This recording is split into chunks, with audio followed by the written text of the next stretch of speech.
Welcome to Rotten Taste, where we take a look at movies that did less than 50% of Rotten Tomatoes and tell you what we think about it and why we might love them. Today, we are looking at The Karate Kid Part 3, which only has 15% on Rotten Tomatoes. Yeah, it is the worst of the trilogy. We might look at Karate Kid Part 2 and the next Karate Kid down the line, but we're both huge Cobra Kai fans. Obviously, Terry Silver just joined. There's rumors about Mark Barnes. So if you haven't caught up on Cobra Kai, you might want to skip that because I have a feeling we might be going with spoilers on this. Oh, but, yeah. Big spoilers. So why? Because you're the one that actually suggested this one out of all of them, because we are both huge Karate Kid fans, yeah. You know, the whole trilogy. Why the third one? What did you love about this third film in particular? I think I just liked Karate's bad boy Mike Barnes. I don't know why. That was like the most hilarious thing. But yeah, I don't know. Like when I was younger and I was watching this movie, like, you know, obviously we talk about these things as perspective when we were young. Like I kind of was like, it was okay. Like I always went along the feeling that it was worse than the other two. But when I was rewatching it, I had no problems with this movie whatsoever. I think that watching Cobra Kai probably gives it a different lens because it kind of feels more like you're watching Karate Kid lore as opposed to like a movie. So I think that kind of gave me a little bit of a bias. But yeah, after rewatching this, I actually find that I enjoyed it more than I was younger. So that's the first time for this series for sure. I agree, and we've talked about this. The second one is by far both of our favorites. We think that's the best one of the series. I get why some people might like the original one. But honestly, the third one is the one I ended up watching the most times. And I only know that because it was always on cable. It was always on TV. And I think just when I was home, it was on. I would just leave it on. So I remember watching this multiple times. And there's a lot of parts I'm like, yeah, like you. It's like Mike Barr. It's just such a fucking badass, especially coming from Chosen. This takes place right after Karate Kid Part 2. They're landing back from Okinawa. You know, John Kreese has lost his shit after losing the tournament. And he wants to get his shit back, and he finds Terry Silver, you know, his old war buddy, who comes up with this huge, convoluted plan. But before we get into that, I have a question. And I'm going to get to this right away. So, you know, Daniel won the, you know, karate tournament in the first movie. Of course. And now the All Valley tournament, yes. Under 18 All Valley tournament. And he's going to college. I don't think he's under 18 anymore. I mean, Ralph Macchio was 30 when he did this film. 30. So I'm like, what he looks the like fuck? He does. He looks like it. Like an older man. I thought about that the whole time. I was like, wow, he's rounding out. He and I always remember that as the kid, especially the final shot when he's holding Miss Miyagi's. I'm like, man, he gained a little weight, which there's nothing wrong with that. But he's not, not. There's not a lot of karate in this film. You know, it's Daniel getting the shit beat out of him most of the movie. But yeah, I laughed. I'm like, they could have done like an exhibition match. Like Mike Barnes could have won the tournament and then had an exhibition match. I'm like, there's no way. Neither one of these guys, but LaRusso, I'm like, there is no way. He looks under 18. Let alone still able to compete. Yeah, no, for sure. I think that what I love about this, you know, when you kind of put it with Cobra Kai, is how ridiculous the plot is, because they're basically like there are karate rivalries going on in this town, and there's so many people that are putting such seriousness on karate, like this guy who, you know, Silver, who was like, what, like a multi-millionaire owner of some, like, I don't know, industrial waste company. I don't know what they do except hurt the environment, basically, and just be generally evil. He's just like, no, I'm going to stop all of that, and I'm going to put it all on attacking this poor old man and this young boy in who this embarrassed my karate partner. tournament.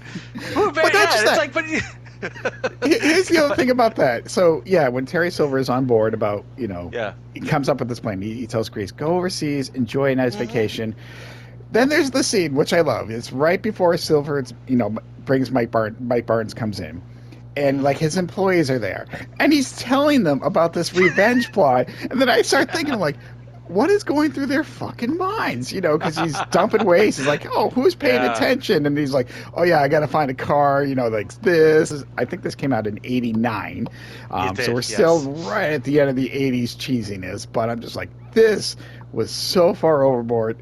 and it was enjoyable. Silver works. Mike Barnes works. You know, it's over the top, but it's just fun over the top.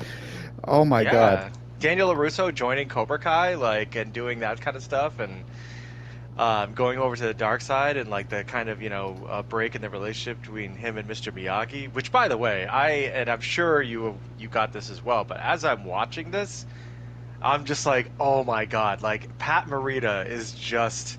I can't believe he's missing from Cobra Kai. Do you know what I mean? I know he would be wicked old, obviously, as Mr. Miyagi, but holy shit, was he such a awesome part of the series?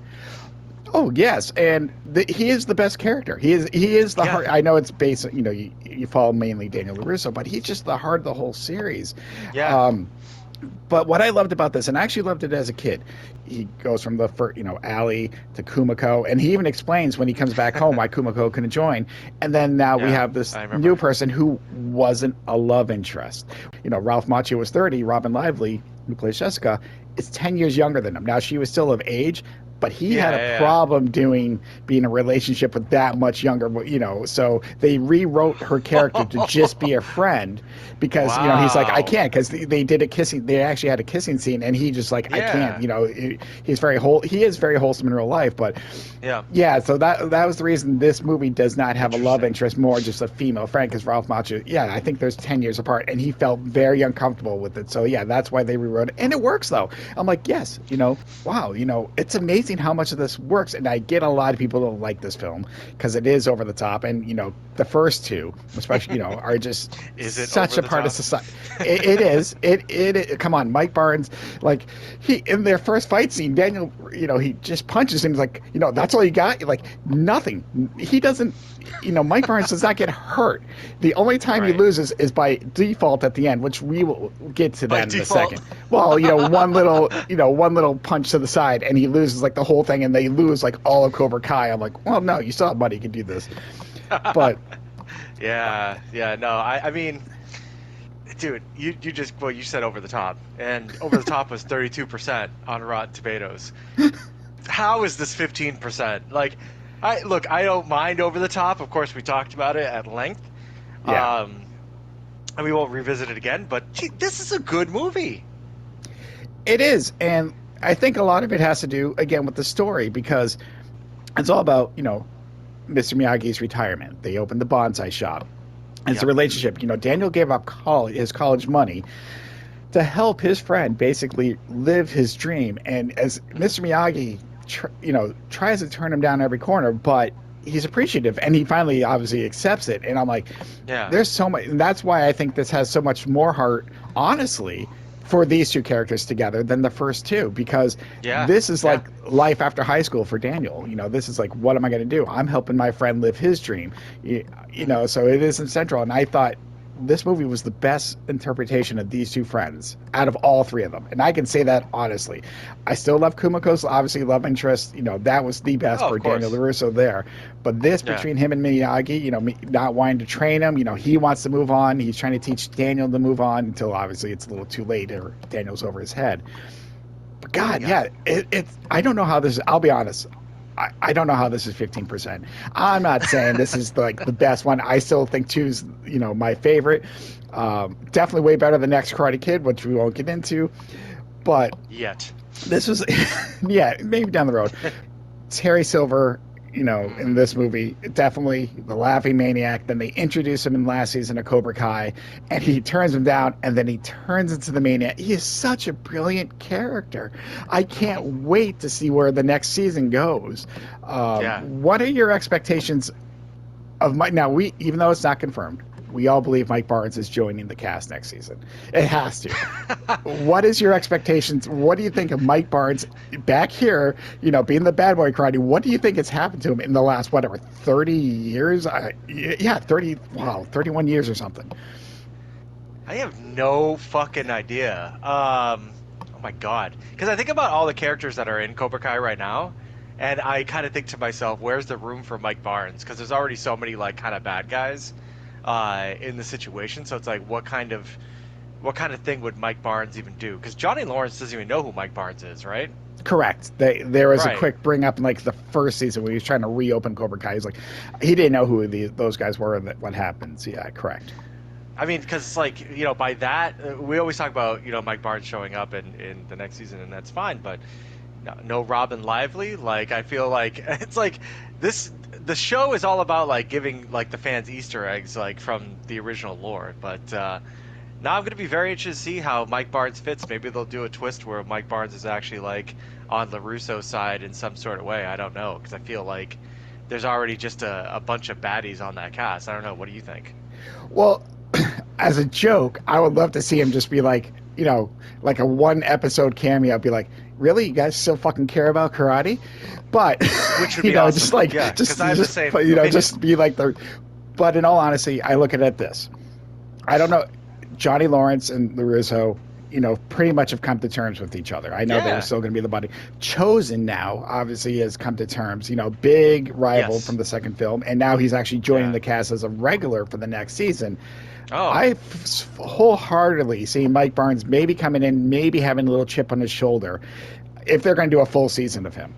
That's the thing. He's going to be on Terry Silver's side, but in the end, he could just be like, listen, I was just trying to better my life. Because the whole thing of Karate Kid 3, he wants Daniel to fight or defend his title because he wants the money. He wants half of this Cobra Kai franchise. And I'm just like, holy shit, Terry Silver just like, yeah, you can have fucking half. He finally gives in. But at least that gives Mike Barnes motive. That's why he's been so menacing. He's like, this is a big money. And who knows, maybe he's like Johnny Lawrence. 18? Under 18, he's going to be the owner of fucking, like, half the franchises? Like, what the fuck? That's just some ambitious shit right there, man. But kudos, even Terry Silver's like, do you negotiate as hard as you fight, or fight as hard as you negotiate? And he's like, harder. And so there is one more thing I want to bring up before we which will lead to the end of this, the movie, I mean. But, so Daniel LaRusso, there's a loophole that the defending champion gets all he has to come back to fight the final fight. Even as a kid, even though LaRusso's the good guy, I'm like, was that what that was? Yes. Was that what's going on there? The defending, they just did it so LaRusso can get to the end fight. It's basically what it was. Oh, I appreciated that immensely. Probably, but that was the whole idea. Just get there. They just got to they showed Mike Barnes winning the finale, and then he got to fight LaRusso. So Mike Barnes did this whole tournament. Now, obviously, we don't know how many matches, but based on what we've seen in the first film, what LaRusso had to go through, I would say 8. Mike Barnes had to maybe do like 7, 8 fights to win that thing. Then he fights LaRusso. I'm like, wow, that is not fair. But yeah, because I didn't really know what was at stake. I agree with Mr. Miyagi, where it was like, why are you using karate to like win a tournament? Like, that was like my favorite part about this movie, where it's like, I'm not going to train you to use karate so that you can stroke your own ego at 30 years old and win this karate tournament, which I thought was kind of like the whole theme of the movie. But still, at the end, it's like he's like, all right, fine, I'm gonna go ahead and help you out. Well, because he knew, Terry Silver tricked him into saying Kreese was dead. Daniel was very over his head. So I think it was, again, just a friend like, listen, we're just going to get you out of this. And, that's the big thing at the end. He's like, it's okay to lose fight. Don't lose to fear, And I think that's the big thing. Miyagi didn't care if Daniel won or lose. He just wanted him, to try his hardest, which we all should. Do not get me wrong. And, there was no, at the end, no crane kick, no this, just some nice little breathing techniques, kata, which Mike Barnes also, it's like, what the fuck's going on? Why is he doing this shit? Instead of like out of everything that stops Mike Barnes is like, holy shit, what is this going on? And he's like, get the point, the one, and he's like, yeah. And then obviously LaRusso gets the 1 point, and then Cobra Kai's done. That, I mean, as far as the dojo, that's how it leads into the series, because, and I'm like, well, they still technically won the championship. It's not like, they had a lot of fighters. I don't know. But I don't know either. I mean, is Cobra Kai not in the next Karate Kid with Hilary Swank? Spoiler, no, no, it's not about a dojo. Obviously, Hilary Swank, is the new student, which I actually, and we won't get into this too much because I do want you to watch it someday, but real quick, Miyagi's relationship with the female instead of a male was quite, it was funny. That was the best part. But no, she fights some military people, and What? I'll leave it at that. It is insane, and I do think we need to see it because it is so bad it's good. But I don't think outside of Hilary Swank, there's no memorable characters like a Mike Barnes, like a Terry Silver. Like these guys left an image years later. We still see that poster of him and Daniel, the bloody knuckles and stuff like that. And that's why it makes it work. There's no great villain, in my opinion, in Next Karate Kid. It's really the Miyagi Hilary Swank character's relationship compared to Daniel LaRusso, and I like that the best in Next Karate Kid if there's something to like about it. Again, I'll leave it at that. But no, this isn't a Karate Dojo thing. We'll leave it for a future thing. But Karate Kid 3 is fucking amazing. I liked it as a kid. I didn't mind it. I saw why it was. I didn't think it was good as the first two. I think I enjoy this as much as the first one. I did. I do. The second one is still my favorite. I love Kumakoshi. He was always my first movie crush. So 2 is always going to hold a special place in my heart. 1 is good for what it is. It is a classic. But 3, again, it's the 80s. It's just these Terry Silver being like a cocaine guy, just like, we're going to fucking do this and make him bleed and bleed some more. And he's going to thank me, bitches. And I love these characters. And I cannot wait to see where they go next in Cobra Kai. So agreed, 100%. Oh my God. So is there anything else about the Karate Kid Part 3 that you want to bring up or anything that you remember? I mean, obviously, we talked about the bad boy, and he's the best part of the movie, by far. Yeah. I just, what keeps going through my head, and I know we don't have an answer for this, but it's just, what experience does Mike Barnes have in managing a business? To even ask for half ownership in a dojo, and what does he know about advertising and managing resources and labor hours and things like that? It just that would have been a great little side story for him to go off. Maybe he comes back and he's a failed business owner because he really just didn't know how. All he knew was karate. Yep. And at under 18, Terry Silver was like, I'll give it to you, instead of like, let me talk to your parents. Yeah, where are Mike Barnes' parents? Nowhere to be found. Nowhere to be found. This guy's going to train you. This guy's going to get you everything else you need. He'll show you to your bedroom. Yeah, it's just send him to live with this random man who just called him out of the blue, because he saw his picture. Oh my God. But that's what just makes questions asked. Wow.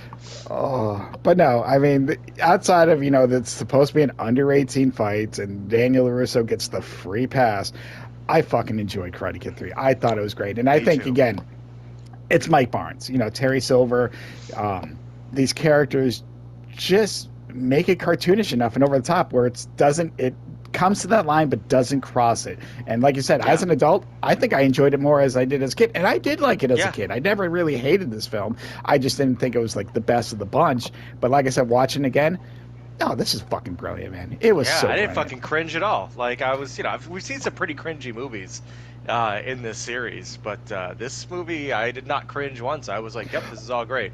Oh, hold on. Since we're talking about Mike Barnes, there is one more thing that just popped in my head. Outside of every fucking other thing that he did, obviously, LaRusso and Jessica are getting the bonsai tree, and then that's where they finally get him to sign it. So there's 2 problems I have with this. One, that Mike Barnes is going to leave him down there or murder them, by pretending, the rope. I'm like, hold on a sec. I'm just like... I'm just like, this guy is just talking about attempting murder just to get this franchise. And 2, I'm just like, LaRusso could have just not shown up. Like he signed it. He's under 18. Again, isn't supposed to be his parents or his mentor signed this? I'm like, where's all the legitimacy in this? But I had to laugh. That Mike Barnes, that almost murdering them or thinking about murdering them in this moment. I'm like, all right, there's something wrong here. He's under 18. He's like, I will fucking drop you guys down if you don't sign this. Give me the tree. Yeah. And if we don't fight karate style, I'm gonna kill you. Like that's basically Mike Barnes' character. Yeah. And as we learned throughout the series, karate just solves all the answers for some reason. It does, and it will continue to through the show, I'm sure. And I cannot wait until the season 5 comes out. Season 5, goddamn, already. I know. Wow. Anyhow, that is our latest podcast of Ron Taste. Let us know what you thought about Karate Kid Part 3. What did you think of it? Is it your favorite? Is it really the worst? What other movies do you think should we check out in the future? Until next time, there is no fucking mercy in this podcast.